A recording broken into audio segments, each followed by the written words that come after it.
علامہ شبیر احمد عثمانی نے لہرایا تھا۔ ہمیں فخر ہے تحریک آزادی بھی میرے اکابرین نے چلائی تھی اور تحریک پاکستان بھی میرے اکابرین نے چلائی تھی۔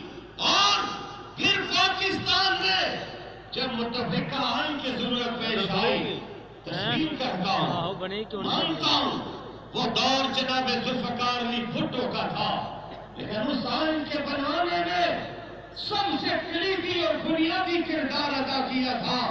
تو تاریخ اس بات کا گواہ ہے کہ مفکر اسلام حضرت مولانا مفتی محمود کا کردار تھا۔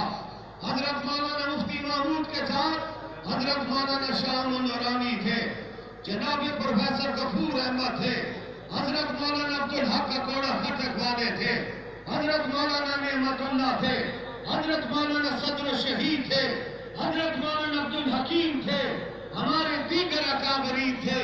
انہوں نے پاکستان کا متفقہ آئین پوری دنیا کے سامنے رکھا اور آج تک وہ پاکستان کا آئین موجود ہے، جس پاکستان میں طے کر دیا گیا ہے کہ پاکستان کا مملکتی نظام اسلامی نظام کا ہوگا اور پاکستان میں کوئی غیر شرعی نظام نہیں بن سکے گا۔ پاکستان کا پرچم بھی ہمارے اکابرین نے لہرایا۔